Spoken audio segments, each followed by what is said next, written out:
like to call this meeting to order at 6 p.m. Roll call. Nereida Cantu, present. Mary Hernandez, present. Espiotra, present. Alex Cantu, present. Alda Benavides, present. Dr. Sainz, I do declare a quorum. Thank you, Dr. Benavides. Can we please stand for the Pledge of Allegiance? I pledge allegiance to the flag of the United States of America and to the republic for which it stands, one nation, under God, indivisible, with liberty and justice for all. Thank you, everyone. Welcome, everyone, to our meeting, and we'll start with item number 4, public comments. Thank you. We have a public comment from Brenda Salinas.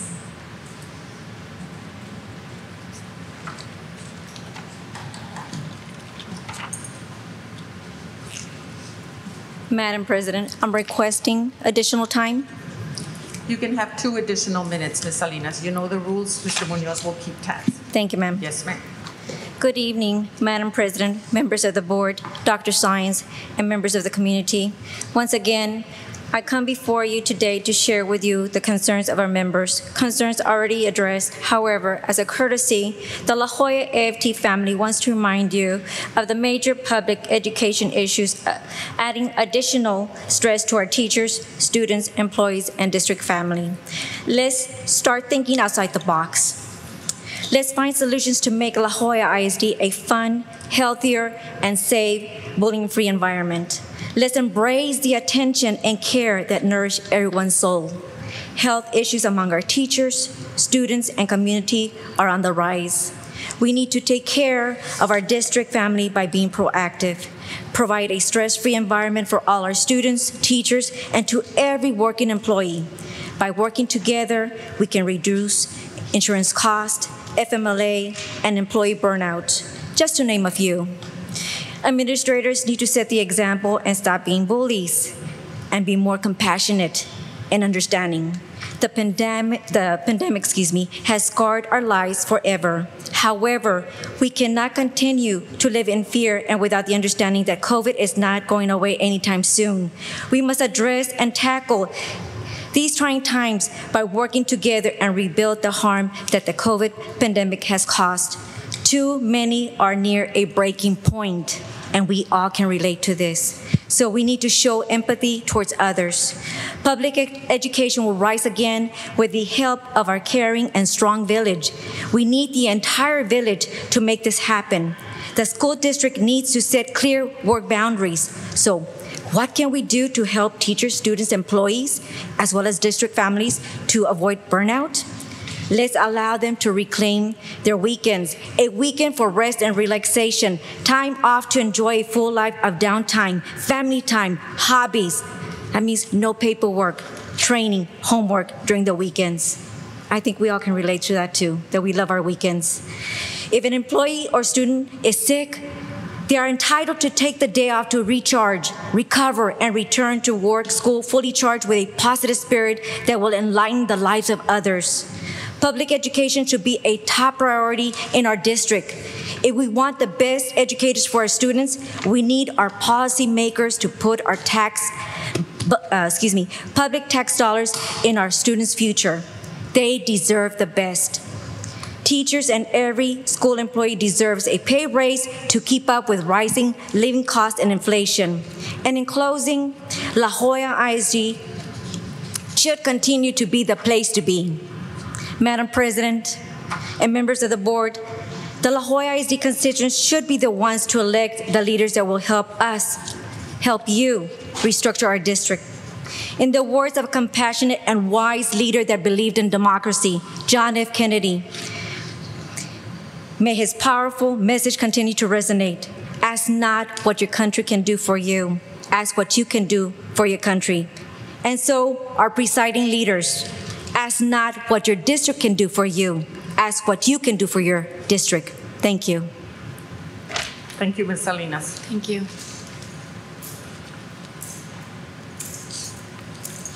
Next item on the agenda, tax collector's report. So moved to approve. Second. One second. Motion has been made and second. All those in favor, say aye. Aye. Aye. Motion carries unanimously. Item number 6, approval of minutes. So move on item 1, 2, 3, 4, 5, and 6. Motion has been made by Mr. Cantu. Is there a second? Second. Second by Ms. Ochoa. All those in favor, say aye. Aye. Motion carries. Item number 7, superintendent's report. Dr. Science? Thank you, Dr. Benavides. The first item on the superintendent's report is the enrollment report for April 7, 2022. On this day, we had 11,350 elementary students, 13,279 secondary students, for a total of 24,629 students, which is 2,084 less students than at this date last year. The next item is recognition of athletic advancements. Mr. Victor Garza, our athletic director, will do this recognition. Thank you, Mr. Garza.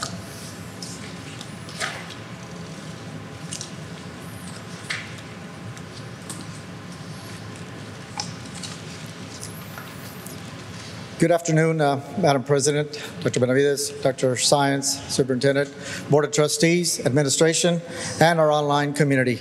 I come before you with, celebration like we normally do this time of year, with a lot of accomplishments, not only on the classroom, but in this case on the fields and on the courts and in the swimming pool, in which our student athletes have excelled and have done an excellent job. I will be presenting our winter athletic advancements. These are student athletes that advance into the regional level. So we will start with La Jolla High School first. 100 breaststroke, Delilah Hernandez, regional qualifier.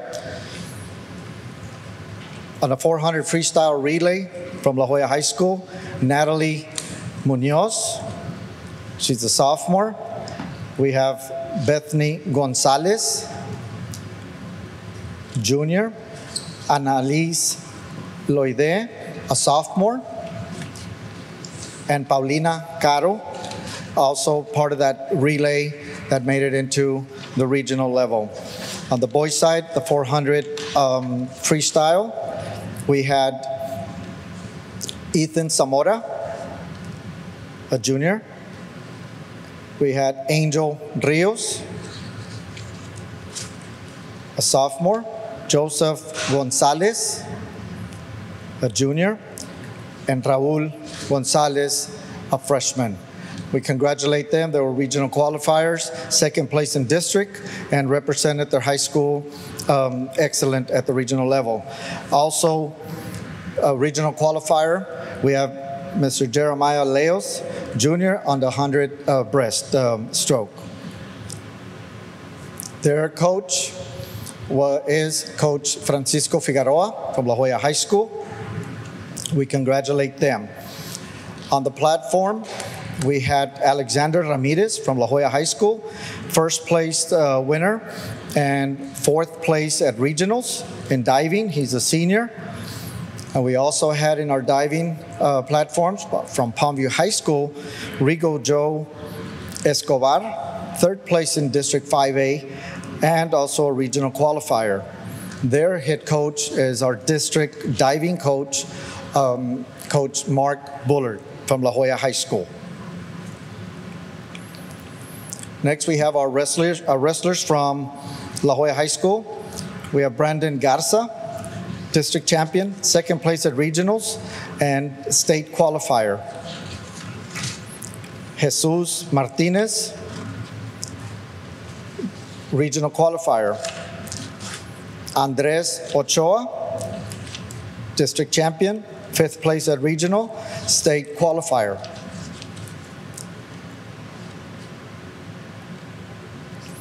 Brian Blackshear,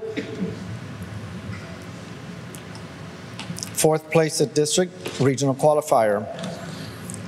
Aaron Urrutia, regional qualifier. Jeremiah Sandoval, Sophomore, third place district regional qualifier. They are coached by Coach Rudy Cavazos from La Jolla High School, and he's assisted by Coach Benny Hinojosa.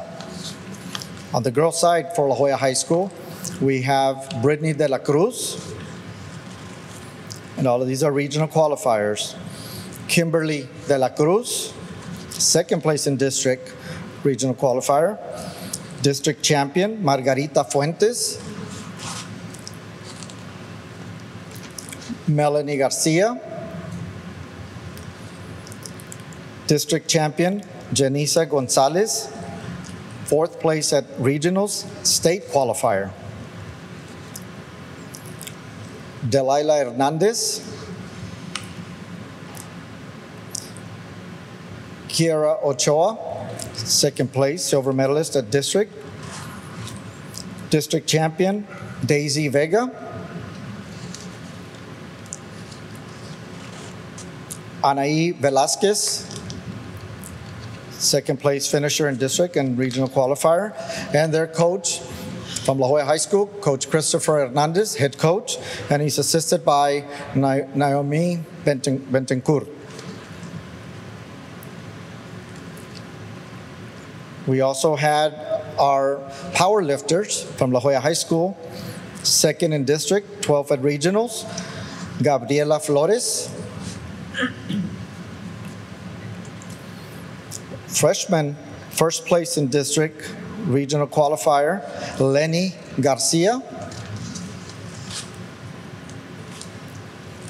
State qualifier, Kaylee Guzman. District champion, fourth place at regionals, sixth place at state.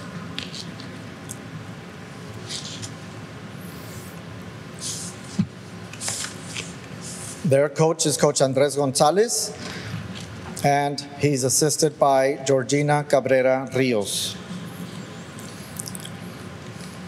We move over to Palmview High School wrestling. We have Rodrigo Nucio, freshman, regional qualifier. And we also have Joe Moreno, regional qualifier from Palmview High School. And they were coached by Coach Mario Montelongo and assisted by Coach Jaime Alvarez.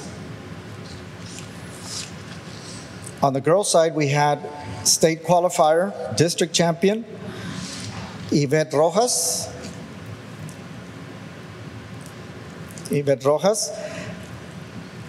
We also had state qualifier, second place in district, Ms. Liliana Guardado.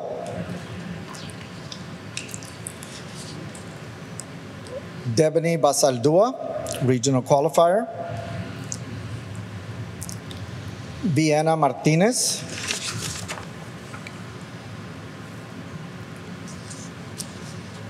And they were coached by Coach Isabel Hernandez, and her assistant is Ms. Rosana Lopez. On the girls' powerlifting, we had a couple of state qualifiers represented our district and represented Palmview High School. Ms. Julie Tamez. Julie Tamez was a bronze medalist at state. Wow. She received district champion, 8th place at regionals, and then qualified as a 3rd place finisher at state. We congratulate Julie Tamez for that accomplishment. 4th place at state was Ms. Dinora Galvan, also a state placement. Regional qualifier, Ms. Evelyn Trevino. State qualifier, Mr. Angel Cantu. Regional qualifier, Ray Pesina. Regional qualifier, Isaías Garcia. And their coach is Coach Renzo Tamez from Palmview High School. We congratulate their accomplishments this season. We go to Juarez Lincoln varsity wrestler, state qualifier, district champion, Julian Navarro. District Champion, Regional Qualifier, Abel Gloria. Ariane Hernandez, District Champion. Oscar Gonzalez, District Champion, Regional Qualifier. Jesus Arbendaris, silver medalist at District. Mariano Ornelas. Kevin Cruz. Elias Ramirez. Jose Bonilla. Angel de Leon. And freshman Alfonso Lopez. Just about the whole team were regional qualifiers. We congratulate them. Their head coach is Coach Armando Resendez, and he's assisted by Coach Jonathan Garza from Juarez Lincoln High School. On the girls' side, we have second place at district, fifth place at regional state qualifier, young lady by the name of Brooklyn Garza, a junior. District champion, fifth place, and state qualifier, Yamilex Hernandez. They were coached by Coach David Trevino and assisted by Coach Arlan Garza. Our power lifters, state qualifier, fifth place at state, young lady by the name of Liz Perez from Juarez Lincoln. Regional qualifier, Destiny Perez. The boys' side state qualifier, second place at district, second place at regionals, eighth place at state, a senior, Nicholas Nick Moreno. Also state qualifier, Mr. Fidencio Ortega.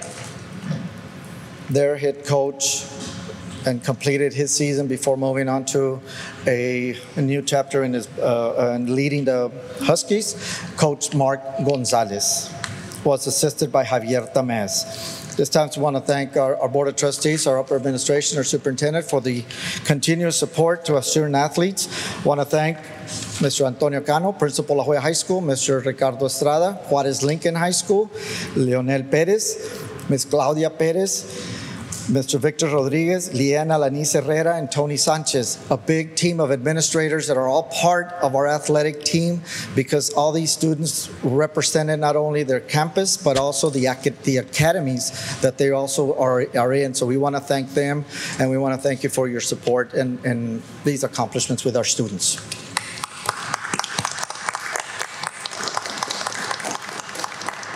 Thank you, Coach Garza, and congratulations to all our athletes and their families. The next item is recognition of La Joya ISD purchasing and warehouse operations staff for receiving the TASBO 2022 Award of Merit for Purchasing Operations. Mr. Joel Trevino, our Chief Financial Officer, will do this award. Thank you, Mr. Trevino. Thank you, Dr. Sainz.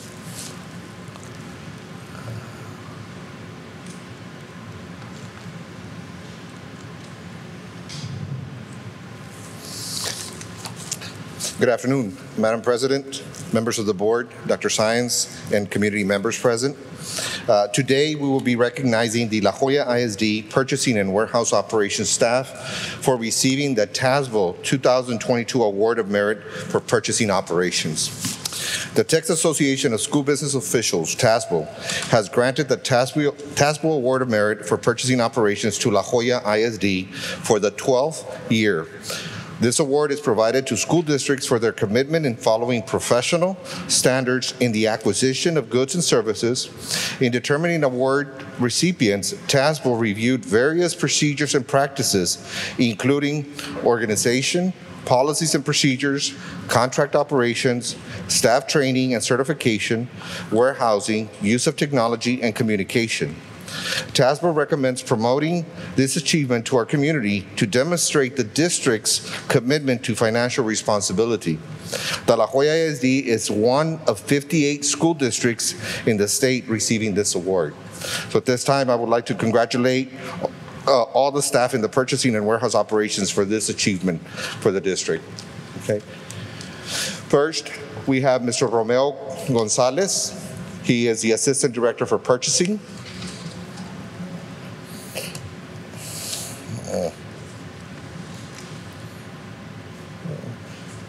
I'm sorry. We have Ana Laura Peña, Senior Purchasing Buyer. Rachel Lynn Ruiz, Purchasing Buyer.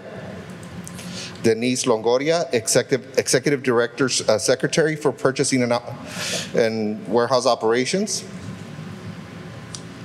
That's not, why is it not going up here?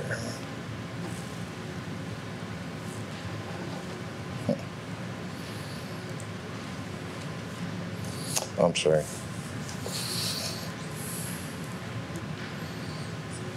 Okay, we'll just continue. Oh, this one is not.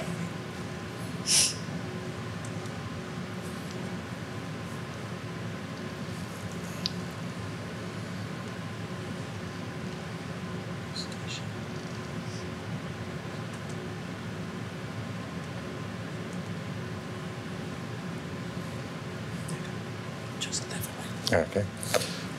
We have Rochelle Lynn Rees, Purchasing Buyer. Sorry about that.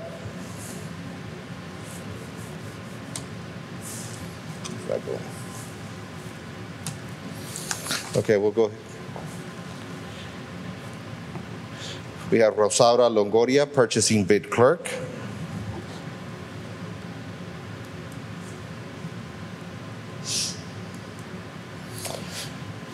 Okay, I'm going to go ahead and go. We have Ivan Peña, Asset Management and Warehouse Operations Administrator. Right.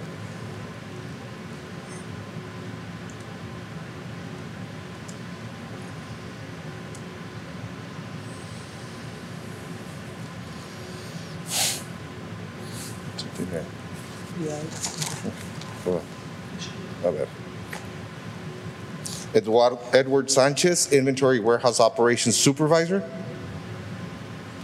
Esteban Hovey, Mail Delivery Clerk. Jose de la Garza, Mail Delivery Clerk. Eric Compian, Mail Delivery Clerk. Carlos Montelongo, Warehouse Delivery Clerk. Ralph Ochoa, Bus Parts Warehouse Inventory Supervisor. Joselito Hernandez, Bus Parts Inventory Manager. Andres Gonzalez, Bus Parts Inventory Manager. Jaime Villarreal, Asset Management Supervisor. Nora Hernandez, Asset Management Inventory Clerk. Ezequiel Espinosa, Asset Management Inventory Clerk. Rene Salinas, Asset Management Inventory Clerk. Felix Salinas, Warehouse Delivery Clerk. And we have Ms. Silvia G. Zapata as the Executive Director for Purchasing and Warehouse Operations. At this time, once again, I would like to congratulate all the staff in the Purchasing and Warehouse Operations Department on this district achievement. Thank you.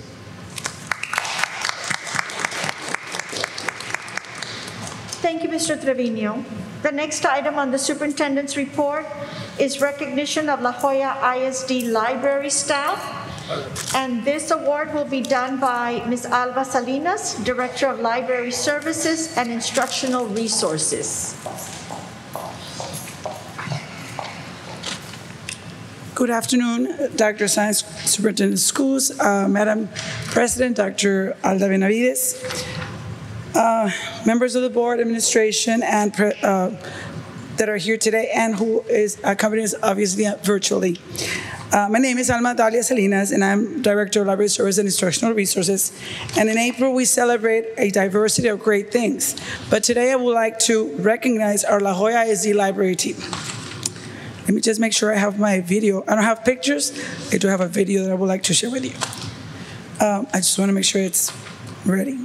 Okay. La Joya ISD libraries continue to provide materials that help develop literacy, cultural, aesthetic appreciation, and ethical standards. Our patrons also have access to materials which reflect their ideas and beliefs of religious, social, political, historical, and ethnic groups, and their contributions to the American and world heritage and culture. We continue to provide books to encourage children to read for pleasure and fun. Furthermore, we train our tech-savvy professionals by providing technology training, support, and access to download content like ebooks and online instructional resources. At the same time, we offer materials to meet individual needs, varied interests, abilities, socioeconomic backgrounds, and the maturity level of the students we serve. Our libraries grow and involvement in how they provide for the needs of our community is in a good merit. La Jolla ISD libraries are a fun place for students to learn, explore, and have access to build new ideas. We did not want the month to end and not recognize our librarians, Reading Renaissance coaches, and library clerks for their dedication and commitment to serve our students, parents, and campus staff. I thank you, our superintendent of schools, our school board members, and administration for your continued support with our libraries. I do have a video that I would like to share with you. I do need to change screens here.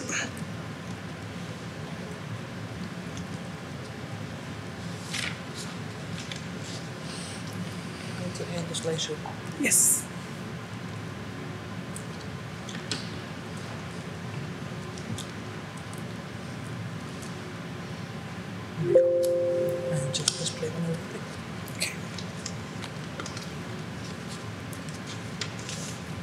Okay.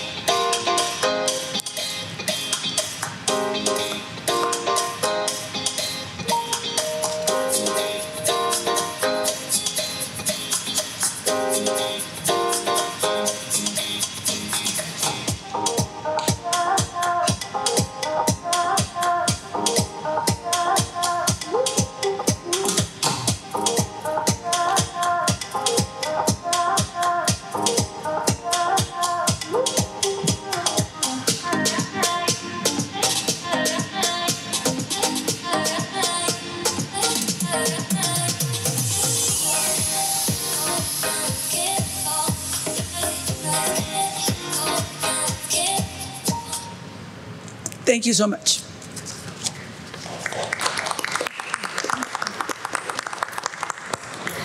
That concludes the superintendent's report, Dr. Benavides. Thank you, Dr. Sines, and congratulations to all the students, parents, and all staff that were recognized this evening. Thank you for all you do for our students.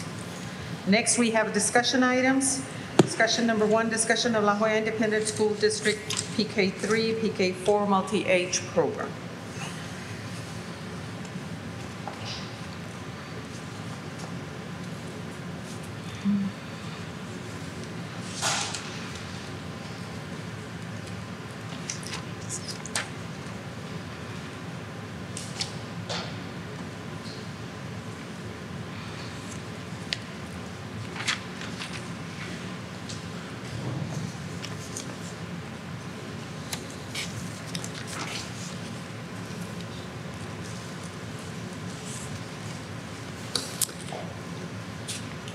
Good evening, Madam President, Board of Trustees, Dr. Science, Administration, and Community. On February 28th, our district started the PK3, PK4 multi-age program to provide early literacy opportunities for more students within our community. We did have 85 students who started the multi-age pre-K3 program on February 28th. Currently, we have a total of 323 students enrolled in the program. We did provide PK3 snacks to our students, and we are currently doing that. I know our principals are being very diligent with that. Also, one of the things that we also provided is changing tables. Those were delivered and installed either in a designated classroom or in the nurse's station. Another thing that we also provided were sleeping mats for our students. As far as the curriculum, what we're utilizing right now in our PK3 classrooms is the Savas program for our bilingual students and also the Frog Street for our regular students. We did provide training for our teachers, and that occurred on February 11th.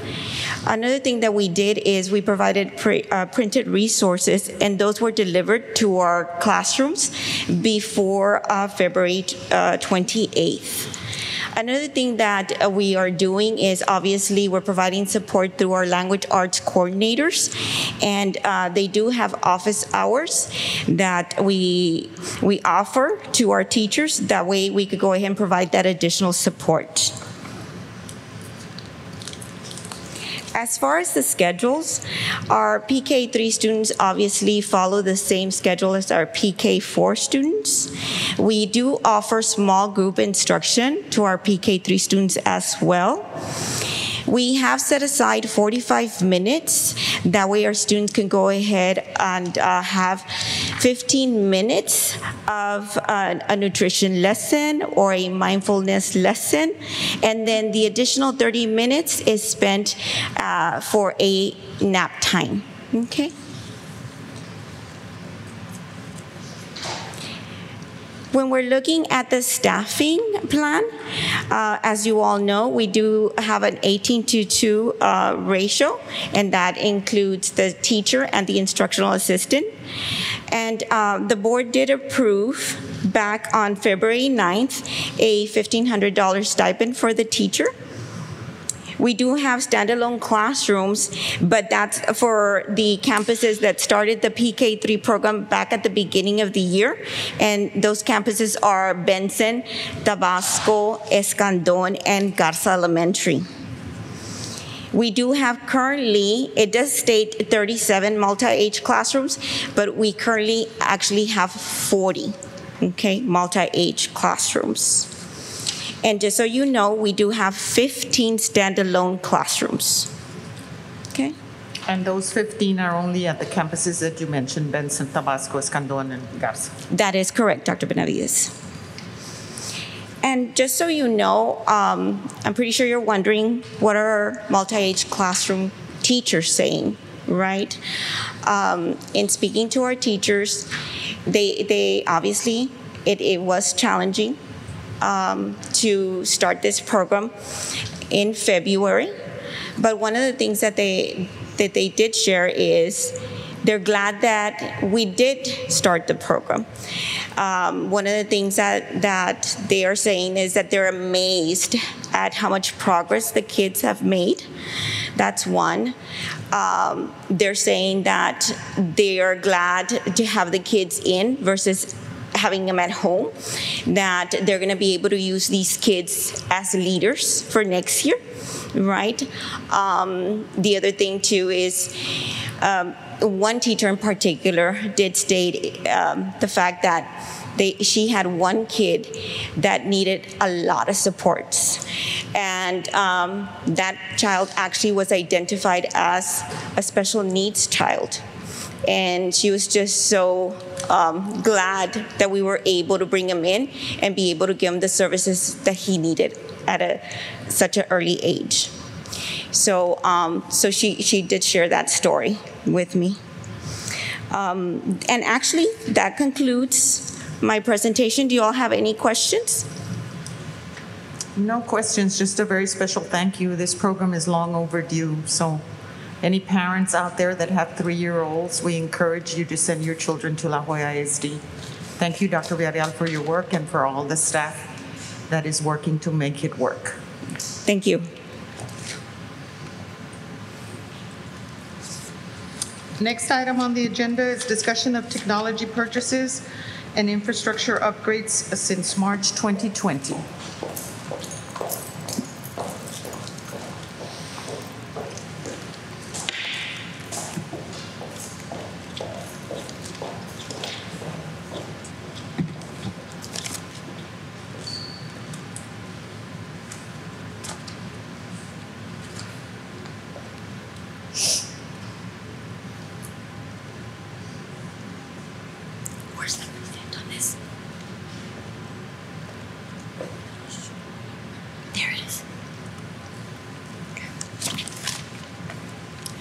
Good evening, Madam President, Dr. Benavides, board members, Dr. Science, La Jolla ISD administration, members of the community, and those online. It is a pleasure to come before you tonight, along with members of our Technology Instructional Resources Department, to outline the support that our district has provided to teachers, students, and staff over the past 2 years, beginning with March of 2020, in the form of technology resources, tools, services, and access.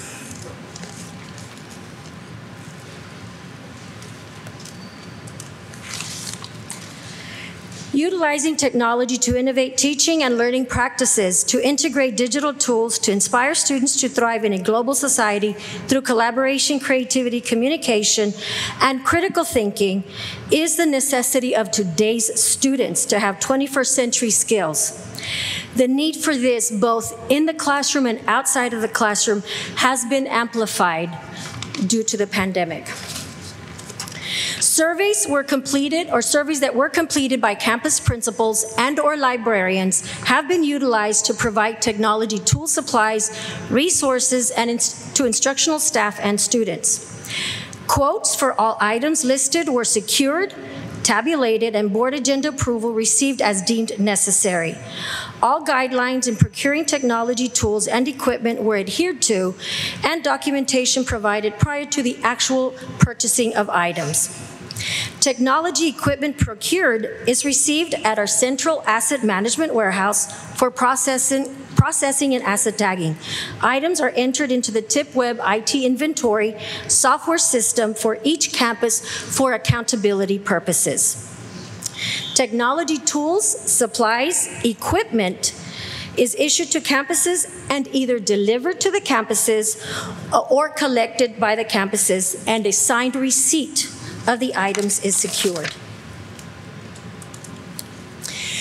First one we're going to go over are the technology purchases. In an effort to support campuses for both virtual and in-person instruction, the following technology equipment and tools have been provided to students and staff. First one you will see are iPads and cases. Over the past 2 years, we have invested $5,753,423.90. For Chromebooks, over the past 2 years, we have invested $3,304,208.53. Chromeboxes and desktops, we have invested a total of $1,461,233.20. Laptops, and these laptops were provided to students for dual enrollment purposes, but also even more for teachers. Every teacher in the district is receiving a brand new laptop as well.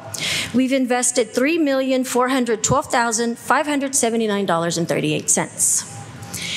The next project you see there is the Teacher TV presentation card, and that card consists of iPads and cases, a big screen television and stand, HDMI cables, an Apple TV, and Apple Pencil.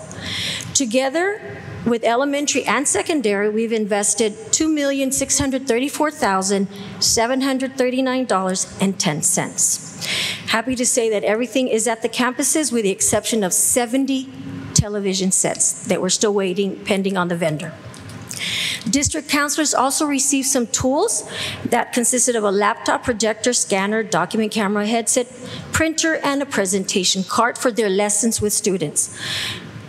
Investment was $242,258.80.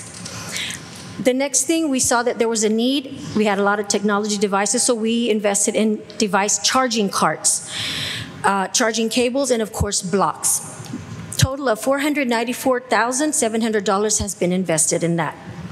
Classroom tools, such as a voice amplifier to assist teachers speaking through their masks, Ergotron mobile desk, tablet stands, calculators for middle school students, mice, headsets, keyboards, wireless presenters, audio systems, and touch-accessible learning centers that we invested for our special ed self-contained classrooms. Total of $1,809,730.17. La Jolla ISD has been awarded $3,288,915 after we submitted an application through the Emergency Connectivity Fund, and that is to purchase 10,441 Chromebooks. These will be used by students and staff. The service provider, Dell Marketing LP, will directly invoice the Federal Communications Commission for the entire cost. These Chromebooks, we just got word, they have been delivered to La Jolla ISD at our warehouse, and that staff is working really hard to get them tagged, and we'll be sending them out to schools. We decided to add so that you know where these Chromebooks were going to be distributed to and how they were going to be distributed. So what we do have here,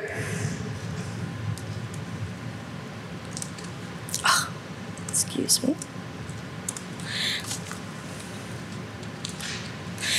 This is how these Chromebooks will be distributed. Each elementary will be getting an additional 200. JFK, having the highest enrollment, will be getting 300. Middle schools will get an additional 300. Comprehensive high schools will get an additional 770. Early college high schools will each get 200. West Academy, CCC will each get 100, and Hope Academy will receive 30 additional ones. We're very excited because these Chromebooks will also ensure that every campus has the devices and the technology needed for online testing for all of their students. The next section you see is the intranet connectivity. Keeping students and staff digitally connected has never been more important than ever before and necessary than it is now. The following services have been and continue to be offered to our La Jolla ISD students, staff, and community in providing access to the internet. First thing you see there is Wi-Fi on wheels. Those were our school buses that we utilized at the very beginning. And thanks to a project that we had years before that, we started it. And I think, Dr. Benavides, you were our superintendent at that time. It started back then. And we were ready. We had buses ready to go out to the community as soon as we had school closures. So we invested a total of $70,930.40 to support that connectivity. We also have installed external access points at all campuses. We were concerned that the community, those that didn't have internet, couldn't access online instruction, so we invested $123,705. These access points are still on the campuses and still reach out to our communities, and those in the parking lot, if they want to access, they're still available. Hotspots and service data fees. A total investment of $3,173,513.92. La Jolla ISD has once again been awarded another set of funding through the Emergency Connectivity Fund. $2,811,307, excuse me, $2,811,307,000, excuse me, $2,811,307.50. It's a lot of money. This went towards purchasing an additional 10,125 hotspots and to provide service data fees to be used by students lacking home internet connectivity through this June of 2022. The service provider, T-Mobile US Incorporated, has directly invoiced the Federal Communications Commission for the entire cost. These hotspots have all been issued to campuses, and they are able to use and check out to families that do lack home internet connectivity. And just a side note, we will be submitting another application so that we can, hopefully we'll get approval for more funding to continue the service for an additional year. The next section you see there is technology support and resources. Preparation for a successful online and digital in-person instructional program is of utmost importance. Access to not only online resources, but professional development opportunities in implementing such resources provide instructional staff the needed knowledge for seamless integration in class instruction. Access to online platforms was very important for our teachers, so we did access some premium features for Pear Deck, Google Workspace, Screencastify, Kami, and Remind. These were all parts of blocks of an online lesson, and we've invested $394,451.80, and teachers have attended training, several trainings conducted by our department on how to implement these. And I have to say that they've been enjoying it. Staff development opportunities. We offered 114 professional development sessions for a total of 558 hours conducted since April of 2020. We have had 2 EdTech Institute conferences with a total of 64 breakout sessions conducted. First, the one in 2020, we had over 900 teachers attend virtually. This past year in 2021, we had about 600. And the last one is infrastructure upgrades. A safe and secure learning environment is vital, as is maintaining optimal network capacity and bandwidth throughout our district campuses. Application is submitted the previous year for funding and planning to the federal government via the E-rate process. Once approved, the district responsibility for upgrades equals to 15% of the total cost. Network switches and access points to enhance connectivity and wireless coverage have been provided for the campuses listed below, and this is only the past 2 years. You see that starting in 2019-20, the elementaries were Reina, Escandon, Cavazos, Perez, Peña, Clinton, and Benson. Middle schools included then were Memorial, De Zavala, Science, Salinas, and Trevino. And the high schools included Carter Early College High School and Salinas STEM Early College High School. That upgrade cost the district $144,751.64. Following year, 2020-2021, the elementaries included in that upgrade were Tabasco, Benavides, JFK, Garza, Mendiola, and middle schools included Richards and Chavez, and high schools La Jolla High School, for a total investment of $89,501.76. 2021-2022, these schools are included in the upgrade. That is Diaz Villarreal for elementaries, Chapa, Zapata, Fordyce, Seguin, Camarena, and Paredes middle schools, Garcia, for a total investment of $106,985.26. I'd like to add, though, that this past year we were able to get funding to upgrade a next-generation firewall to meet the district's increased need for more bandwidth and enhanced protection from possible threats. Total investment there was $827,610.85.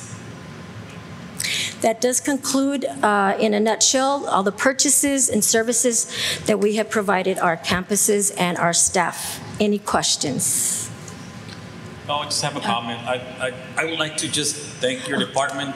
I know that since the pandemic started, you know, it's been a challenge, especially you guys, that you've had to equip all our students in our schools with the proper equipment to make sure that they fulfill the needs of the classroom. And I don't think we've talked to you for a while, but you've always done a good job wherever you're at and with your department. And I want to congratulate and thank each and every one of you for the job and the amazing work that you all do together. Thank you very much. It's greatly appreciated. And I've got some staff, Ms. Perez, Mr. Mercado, Dr. Ramon, and Mr. Hernandez that could make it here to us. And a big hats off to our network technicians and admins that have been in the front lines, beginning with our call centers. When we were shut down, we went ahead and implemented a call center. We were here. We did whatever we could. So it has been 2 long years, but let me tell you, we wouldn't do it any other way and with no other school district. Thank you very much. Thank you, Ms. Garza, and Mr. Cantu said it well. A very special thank you to all of you and all your work and all your department. I know it's taken a lot, but from the looks of it, our kids should be well equipped with all the material, the technology necessary for them to be successful. Yes, I would like to make one recommendation. Based on what Mrs.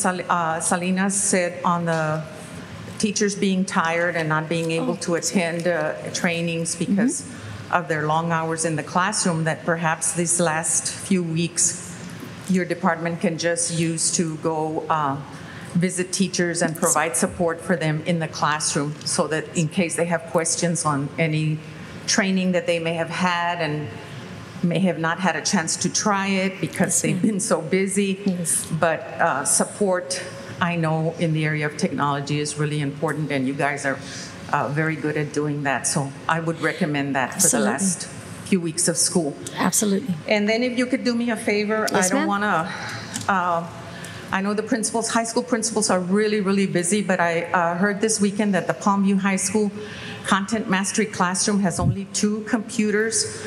And so I don't know if that's correct or not, but if you have a chance, one of you can check that out and just assist the principal in making sure that they get additional computers if that is what they need.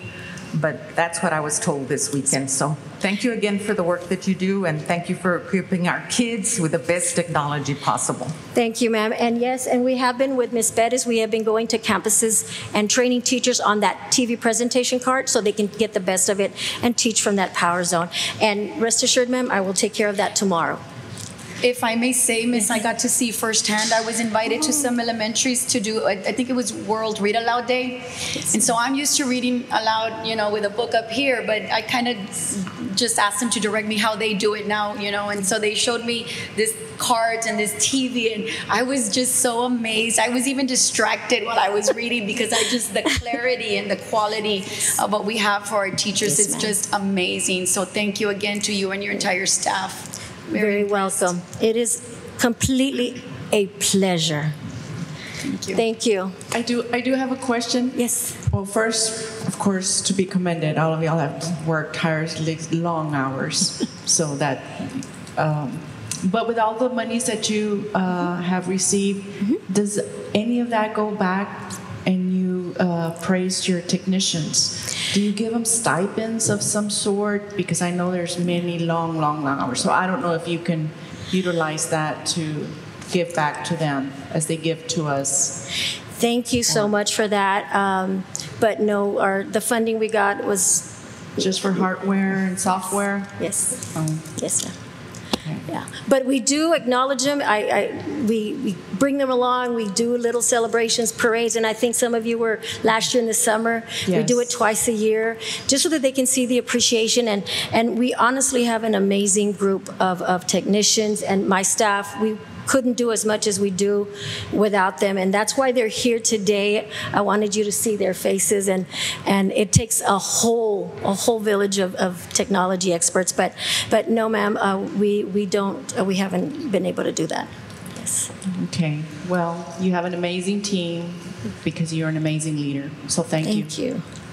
Thank you. Thank you, Ms. Garza, and to all of your department for the amazing work that you do and the equipment that our kids and our teachers have in the classroom to work. Yes, ma'am. Thank you.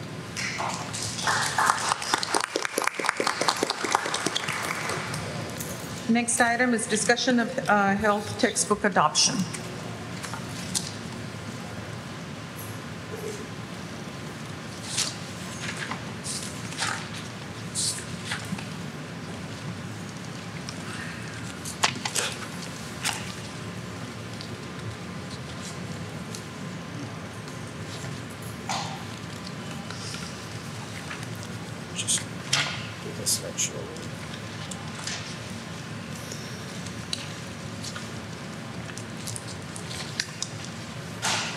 Good evening, board members, board president, superintendent of schools, those in attendance, and those online. My name is Ezequiel Ortiz Jr. I am the PE health specialist for the elementary, and I also oversee the school health advisory committee and council. With this year, our new state guidelines now have the SHAC committee having to approve recommendations for our health textbook adoption. In this health textbook adoption, we now have regulations that we must follow, and there's a process. First, we must hold 2 public meetings. Our first one for the proclamation for textbook adoption was on February 15th. It consisted of the public adoption committee, which included our middle school and high school health teachers, library services and instructional resources department, and textbook representative presentations. After After seeing all of that, the adoption committee reviews all the materials and they make a recommendation at the next meeting. Our next meeting was held April 5th, and it includes everyone. It excludes the presentations from the actual textbook companies.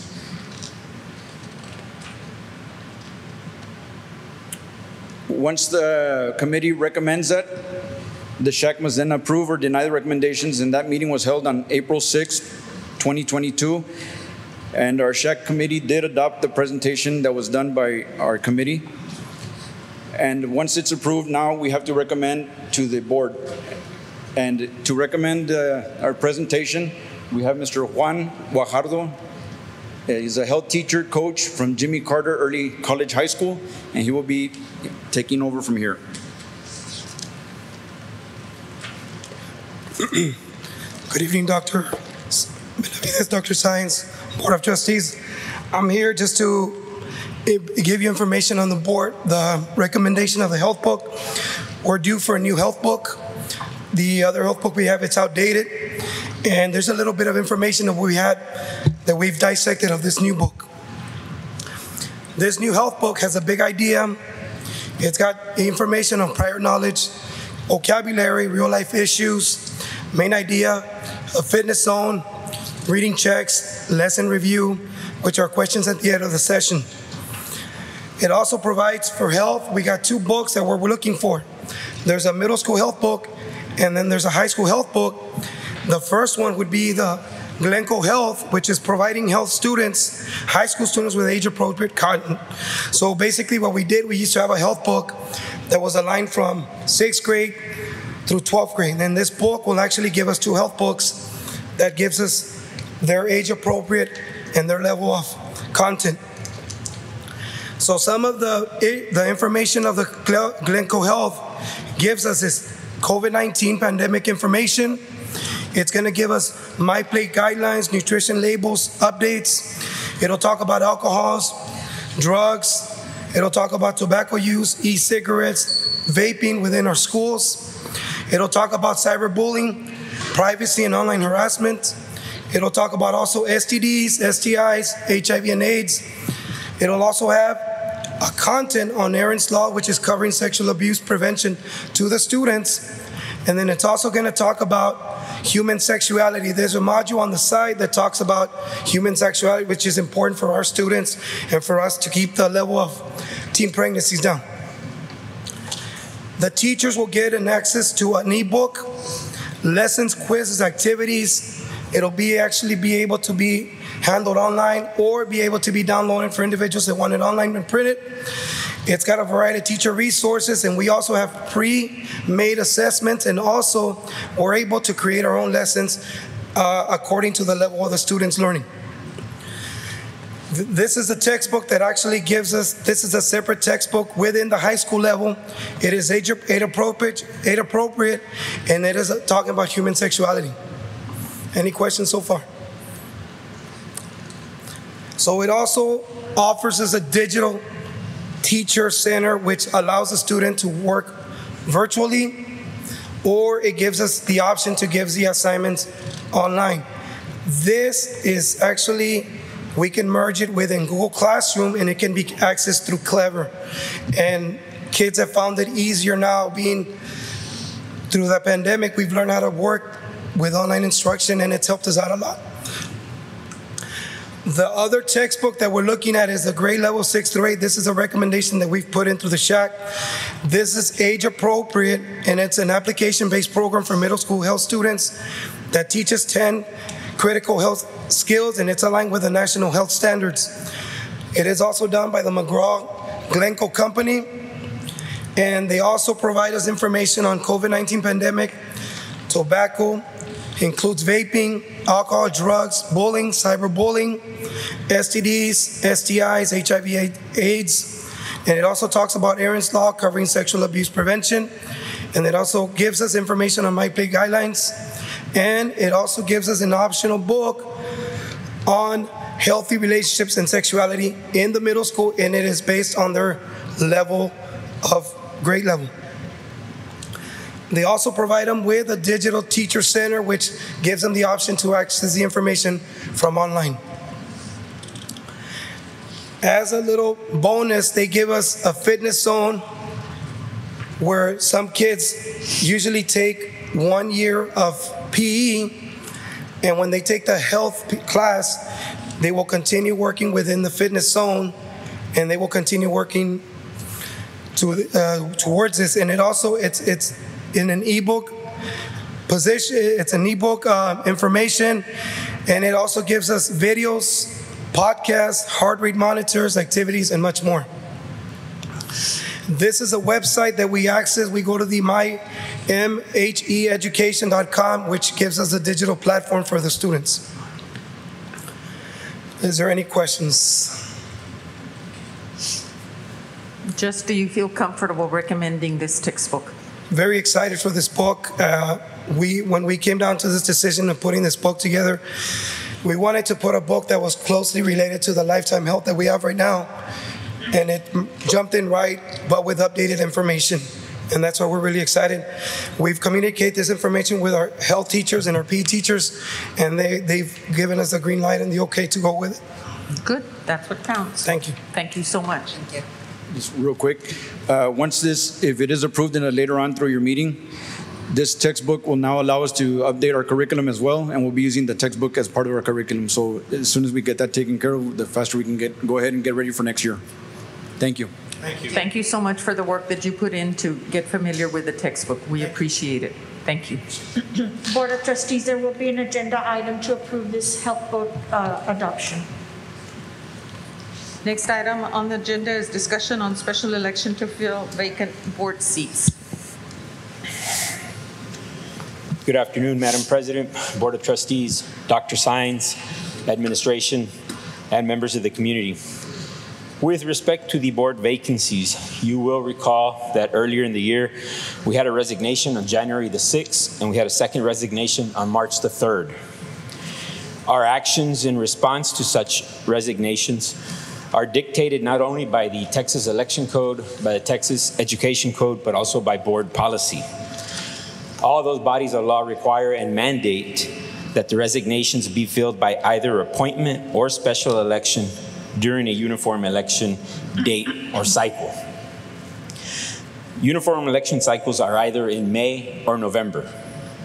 Since the date to call an election for this May election cycle has passed, at this point, the board must appoint a trustee to place number 5 no later than July the 13th, and a second trustee to place 6 no later than September the 6th. Both of those appointments will be up for election via a special election that's going to be held in conjunction with our regular election in November of 2022.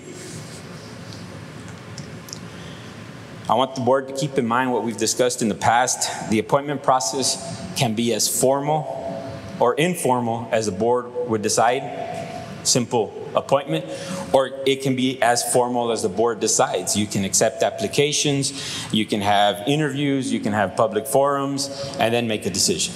Either way, all the appointments will be in the November 2022 ballot. Any member of the community, as you know, our policies are all online. Any member of the community can access our board policies. I would refer them to BBC Legal, BBBA Legal, and BE Legal.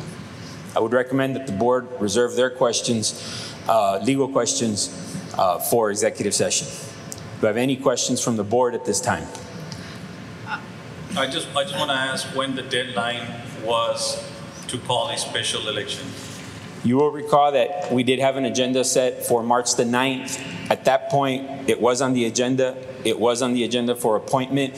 We could have made the appointments and or called a special election on March the 9th. That meeting never took place, and that agenda item never made it back to the agenda. What was the deadline, though? March 22nd, if I'm not mistaken, Dr. Cantu. 22nd or 25th? 22nd, if I'm not mistaken, Mr. Cantu. So in the last meeting that we had, what was it, March what? 20?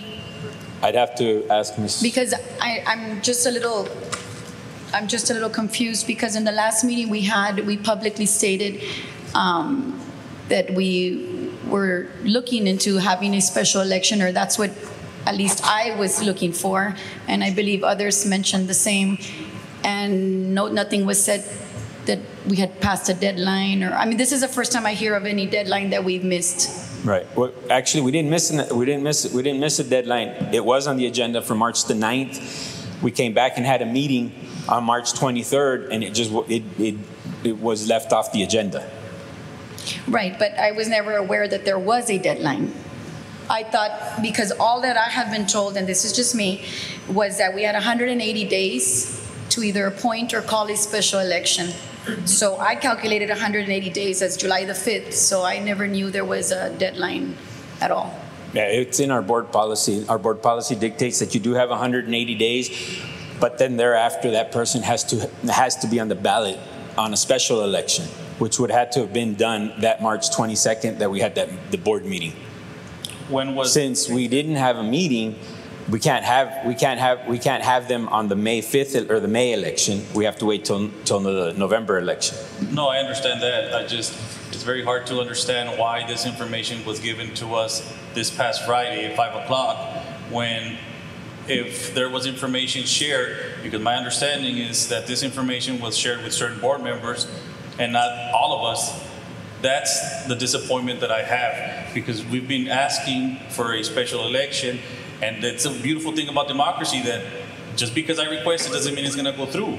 But if we request it, we should have had this information prior so that we can make a decision before the deadline.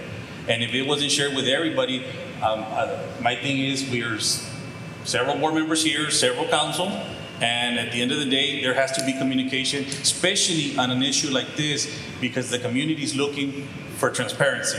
And that was my reason why I was disappointed when I heard that the deadline was March 25th, Friday, when we had a meeting, March 22nd, and 2 board members asked to put in the agenda. Somebody should have spoken up and said, you know what, the deadline is this and this date. Either we call a special meeting, or we could have taken action with ahead of time. And then the March 30th board meeting got postponed to April the 13th, which even made it worse. So just the lack of communication, I think. I mean, we're all in this together. We just want to get the information given out to each and every board member, and that was my disappointment when I heard the news on this item. Yes, sir. I have more comments, but I'll save them for executive session. Okay. Anybody else have any other questions? I believe that during our meeting in executive session that day, we discussed about the days or how we could handle it, if I'm not mistaken. I'm not sure if we actually gave like a date, when was the deadline, but I know we discussed it, that what we were gonna do. I mean, no? No? Yes, that did happen. It did happen on January the 19th. And then when we were ready to appoint, I guess that's when the meeting was postponed on the 9th. So we didn't have a meeting. Excuse me, when who was ready to appoint? We hadn't decided on appoint. No. I never said no. But that was in the agenda. I do want to correct that the meeting on the 9th was not postponed. We did not have a quorum. Correct. But what was the agenda item? Was it to appoint? Yes. If I believe, yes. To appoint. Okay, my question is, why didn't we put it for discussion and possible action to appoint or have a special election? Well, I don't know. But the March 9th agenda item would have taken care of that. The March 9th agenda item would have taken care of for appointment and election. I think the communication would have taken care of that at that point. I want to speak in reference to communication. When Mr. Garza resigned on January the 6th, the officers met on January the 7th. In an effort to inform all the trustees, we put it on the agenda in executive session. That's the meeting that Ms. Hernandez is referring to. January 19th. And we discussed it on January the 19th in executive session.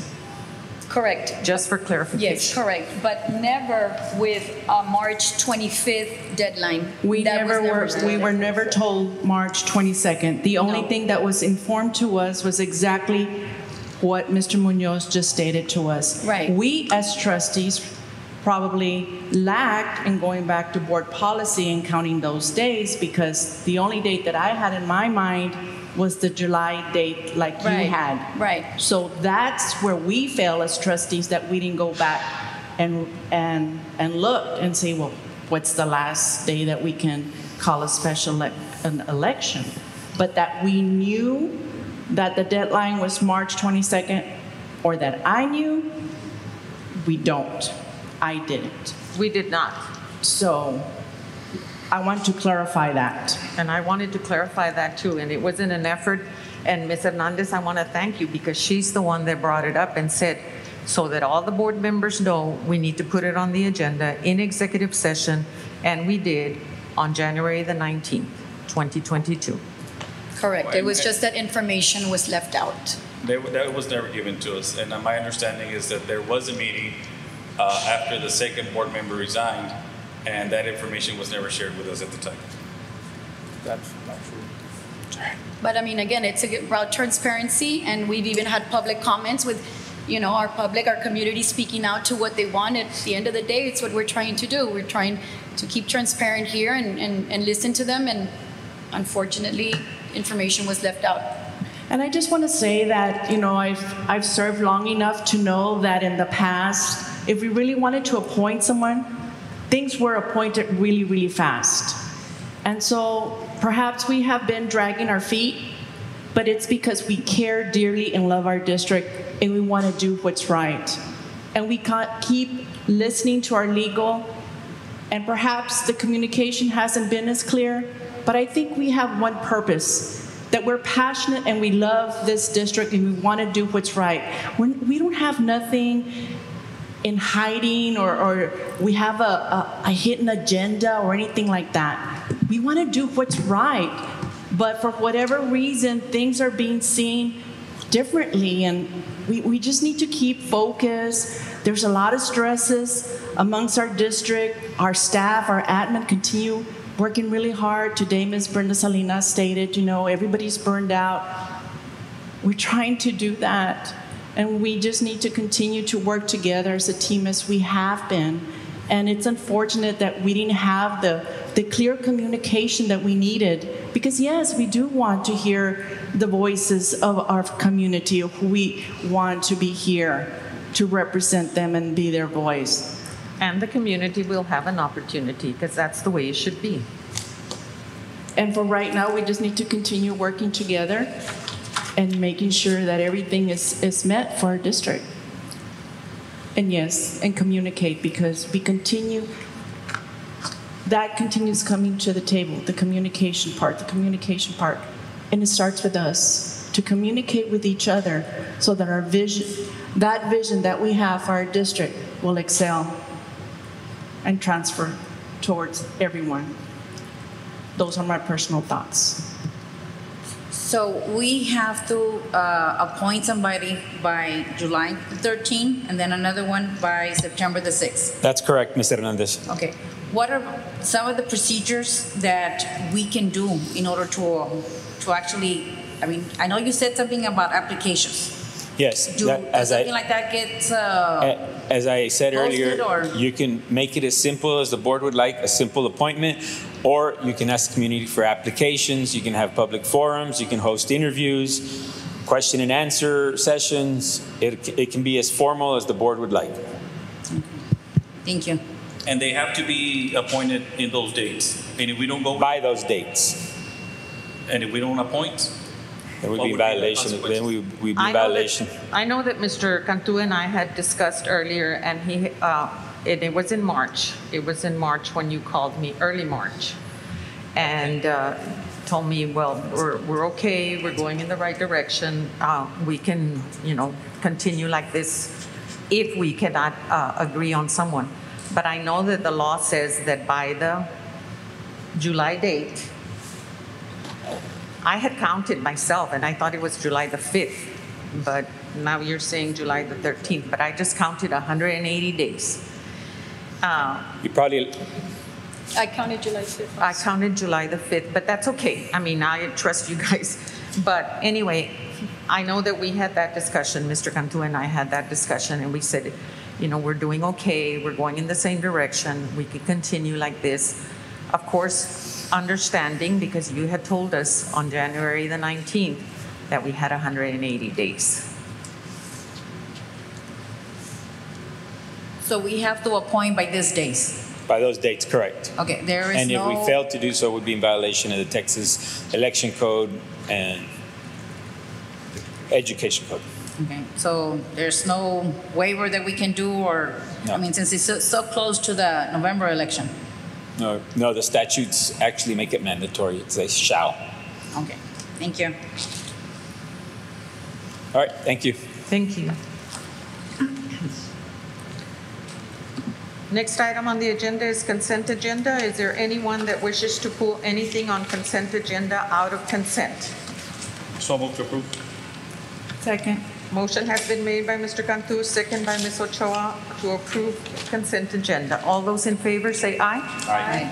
All those opposed, motion carries. Item number 4, approval of 2022 UTRGV Journalism, Science, Technology, Engineering, and Math, JSTEM Summer Camp Interlocal Cooperation Contract. So moved on So item moved. 4, 5, and 6. Motion has been made by Mr. Cantu to approve items 4, 5, and 6. Second. Second by Ms. Ochoa.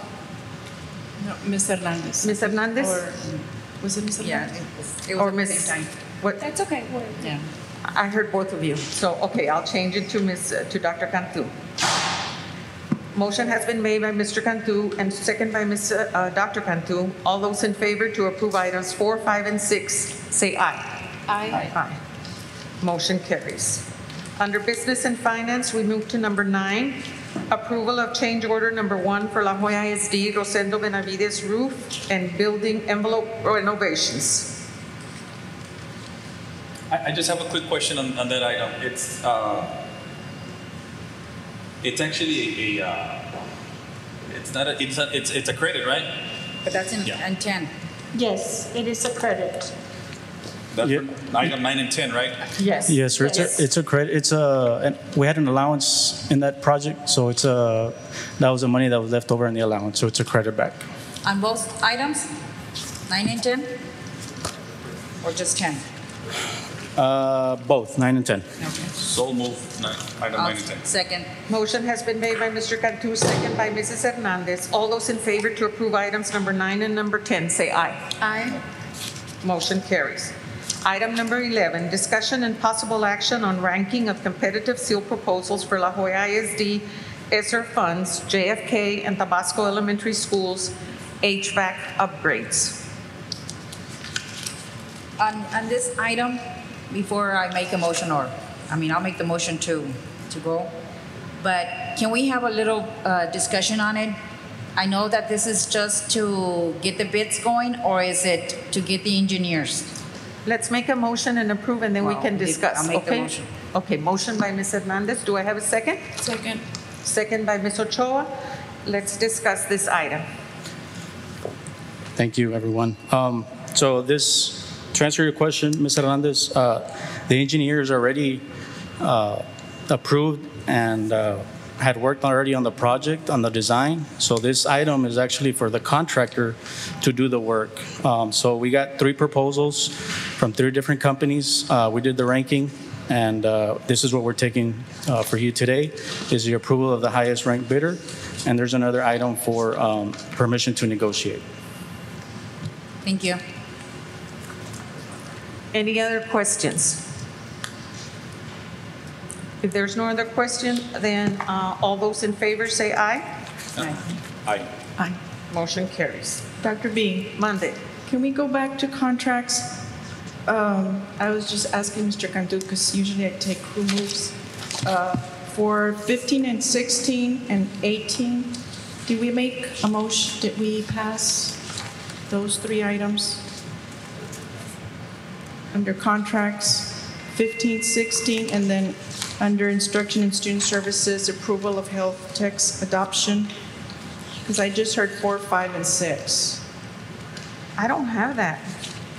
Okay. Is it under contracts or business and finance? Under contracts, I only have 1, 2, 3, 4, 5, and 6. I'm sorry, I'm not following you. I think that's under instruction, or no? Yeah. Under instruction, we have 18, 19, 20, 21, 22. Yes, but did we already approve the health textbook adoption? No. I just want to make sure. Where is it? It's at the very bottom of instruction and student services, just because it's at the very bottom. No, we have not gotten there yet.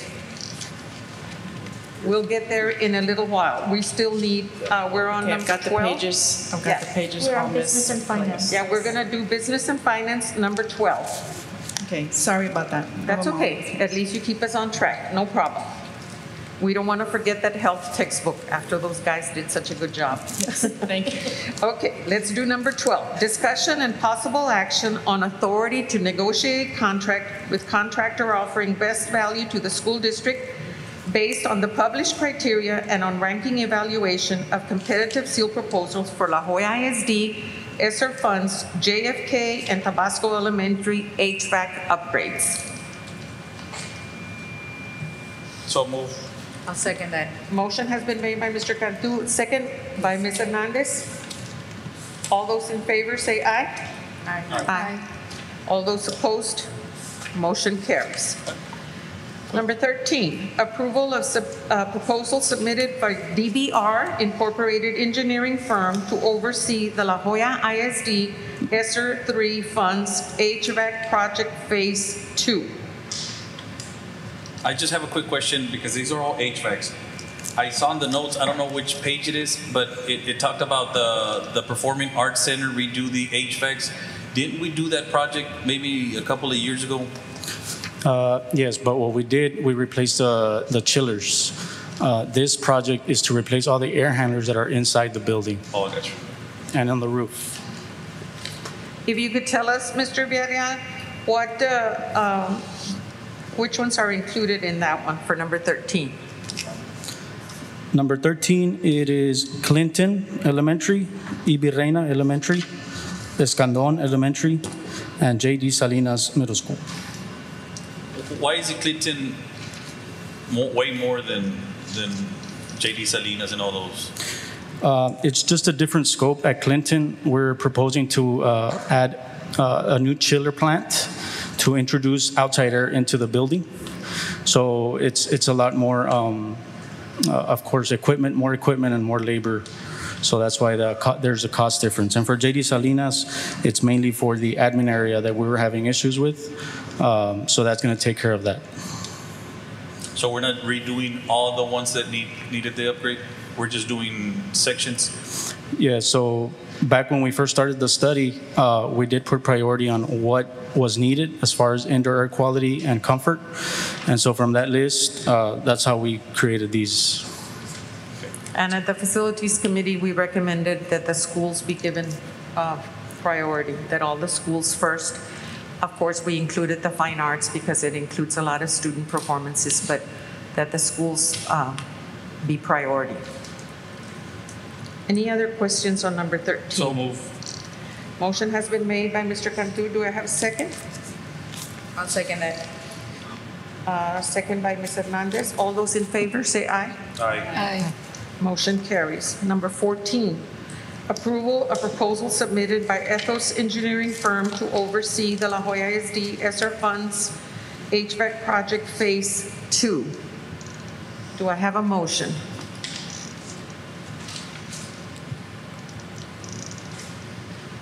If we have a motion and a second, we can discuss, and we can also talk which are the schools that are included in that one. So move. A motion has been made by Ms. Ochoa. Do I have a second? I'll second that.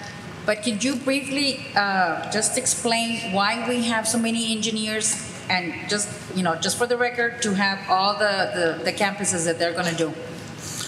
Yes, ma'am. So the reason that we spread it out between, in this case, for phase 2, 4 different engineers was because there was a lot more schools, a lot more scope. So this way, if we separate it, we give the engineers the opportunity to complete the construction documents a little bit more efficiently so we can bid out a little bit faster. That's why we spread them out. Could you tell us which schools are included for number 14? For number 14, we have Jimmy Carter and the West Gym, and we have the Performing Arts Center.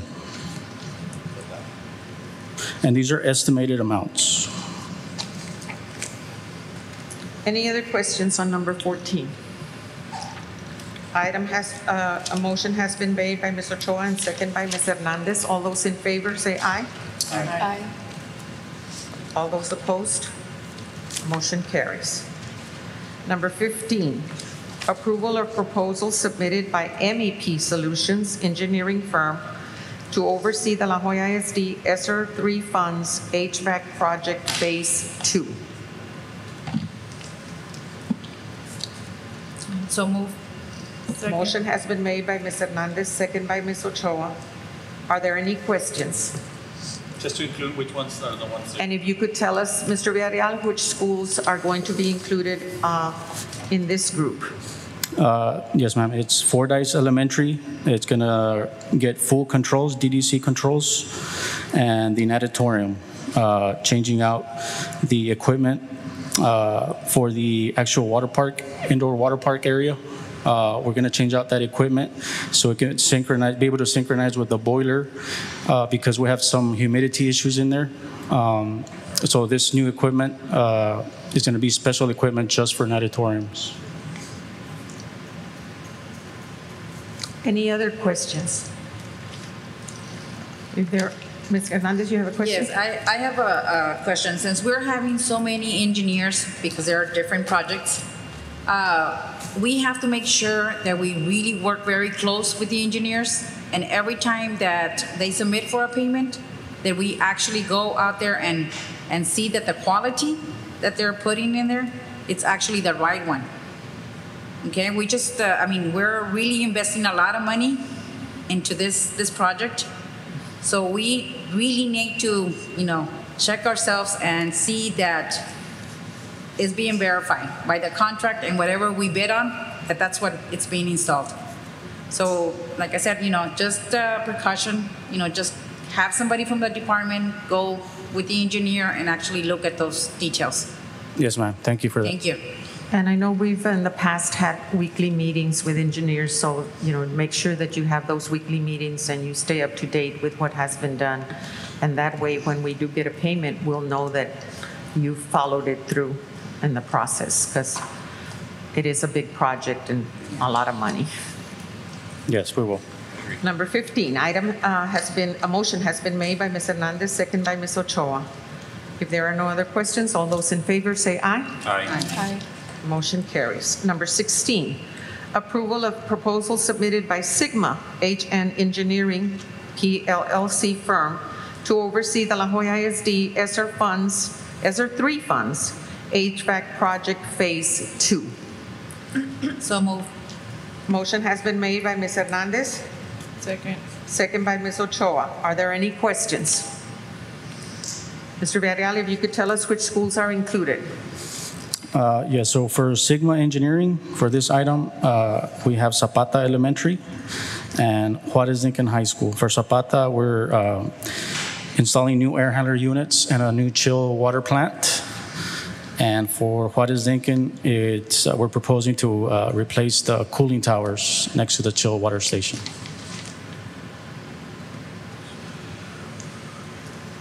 Any other questions? If there are no questions, motion has been made by Ms. Hernandez, second by Ms. Ochoa. All those in favor say aye. Aye. Motion carries unanimously. Under Instruction and Student Services, number 18, at the bottom of the page, approval of health textbook adoption. So moved. Second. As recommended. Motion has been made by Ms. Ochoa. Who seconded? Dr. Cantu. So motion has been made and second. All those in favor say aye. Aye. All those opposed? Motion carries. Coaches and PE teachers, you have a new textbook. Keep up the great work. Number 19, approval of Pathways on Technology Early College High School implementation at Palmview High School for school year 2022-2023. So moved. I'll second. Motion has been made by Mr. Cantu, second by Ms. Hernandez. All those in favor, say aye. Aye. Aye. All those opposed? Motion carries unanimously. Number 20, approval of 2022 Summer School Manual Amendment for UTRGV Journalism, Science, Technology, Engineering, and Math Summer Program dates. So move on item 20, 21, 22, 23, 24. Motion has been made for items 20 to 24 by Mr. Cantu. Do I have a second? I'll second that. Second, I'll take Ms. Hernandez second. All those in favor say aye. Aye. Motion carries unanimously. Item number 25, approval of 2022-2023 school year calendar. I so move that I'd like to discuss a little bit. I would too. Is there a second? Second. Second. Motion has been made by Ms. Ochoa, second by Dr. Cantu. We will open it up for discussion. I just want to ask who do I address? Yeah, Mr. Duque, you can come to the microphone. Thank you, Mr. Duque. Good evening. Good evening. Mr. Duque. Yes, ma'am. Just because we've been reading and seeing so many things out of the box, what were some things that we as a district did different from years before to consider this school calendar for the coming year? So one of the things that we did this year, we introduced, if you review the calendar, we introduced a half-day in-service prep day. And so the rationale behind that was that our teachers were asking for training, but they also wanted time to put that training into play in form of creating lessons and activities for the students in the classrooms. So we did take feedback from our DEIC, our high school teacher forum.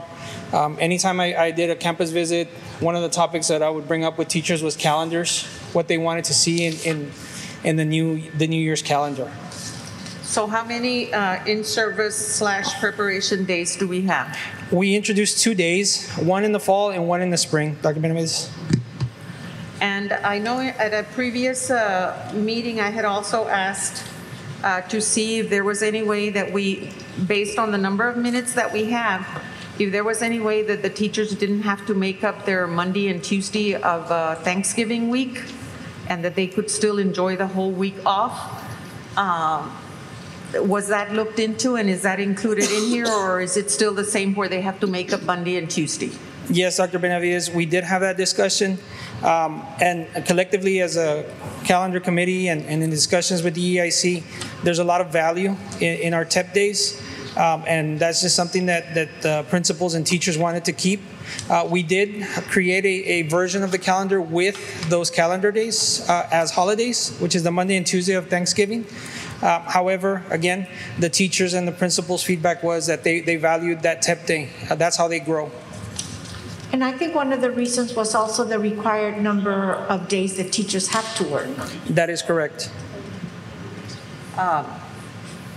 So what was I'm just curious, how many teachers voted against that? I don't believe we had a vote. It was a lot of discussion. I never took a vote in the DEIC in terms of TEP or no TEP. I would like for those 2 days. I think that we should take especially if we're going to respond. I'm going to bring up Mrs. Salinas again.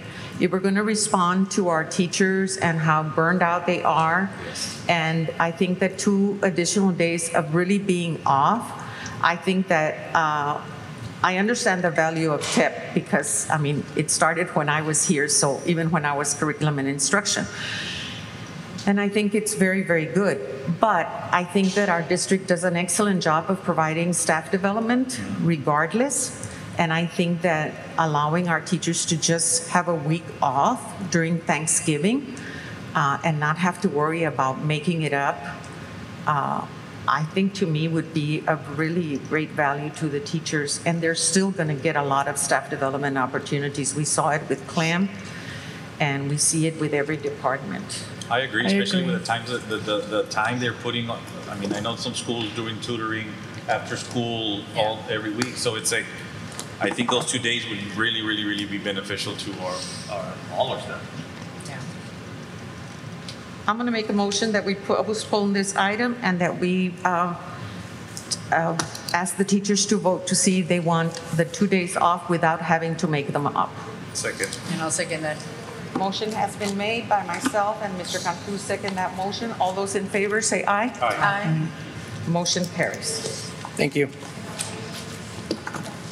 We're going to move to Human Resources. Item number 1, discussion and approval to increase athletic trainer stipend at Palmview High School due to the one trainer performing all duties. We can have a motion and a second, and then we can discuss. Dr. Sainz can explain this one to us. So moved. I'll second Motion that. has been made by Mr. Cantu, second by Ms. Hernandez. Tell us what's been going on, Dr. Sainz, on this Thank one. you, Dr. Benavides. Each of the comprehensive high school has 2 athletic trainers. You may have seen that we have posted a position for athletic trainer for Palmview High School for most of this year, and we have not been able to find a second athletic trainer. The athletic trainer that is currently at Palmview High School has been doing all of the duties for both trainers.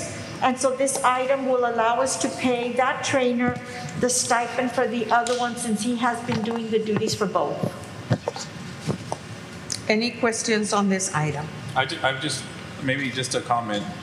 If and in case we do hire or find a trainer for Palmview High School, maybe we would look at everybody else to see if we can also get a stipend.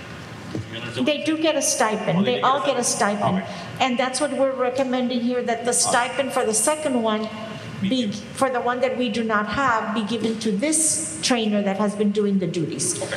But all our athletic trainers do get a stipend. Okay, good. Motion has been made by Mr. Cantu, second by Ms. Hernandez on item number 1. All those in favor say aye. Aye. Aye. Motion carries. Number 2, approval of special education summer evaluations.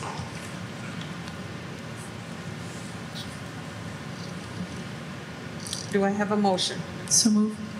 Motion has been made by Ms. Ochoa. Is there a second? Second by Mr. Cantu. All those in favor? Aye. Aye. Aye. Motion carries.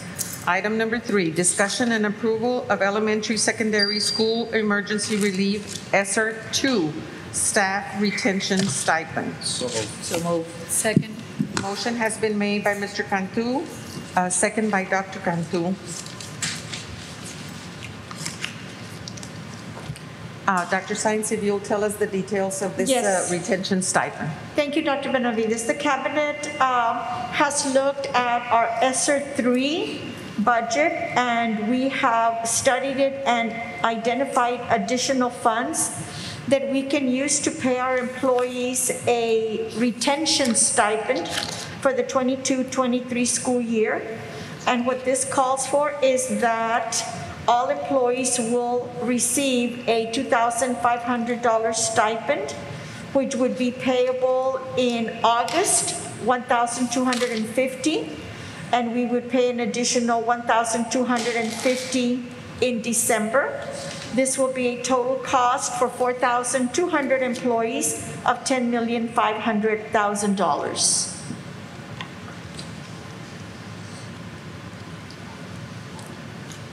Very good. Motion has been made by Mr. Cantu and second by Dr. Cantu. All those in favor say aye. Aye. Aye. Motion carries unanimously.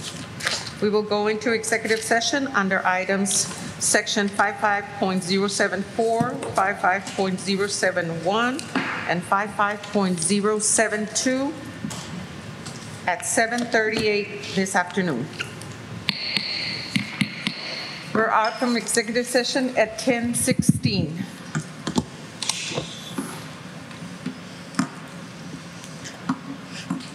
Madam President, with respect to items 1 through 11, I recommend a motion authorizing administration to proceed as instructed, which includes proposing the non-renewal of the employee listed on item number 9.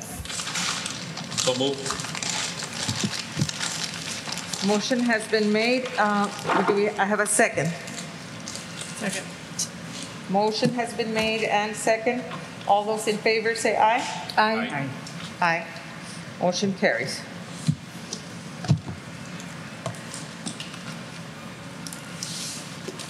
Do we need an additional motion for 10 and 11, or there's no other additional?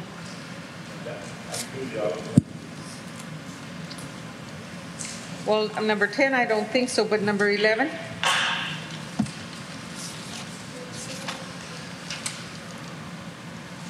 The recommendation and the motion were for 1 through 11, Dr. Oh, perfect. Okay, my mistake. Thank you so much. This meeting is adjourned at 10:18 p.m.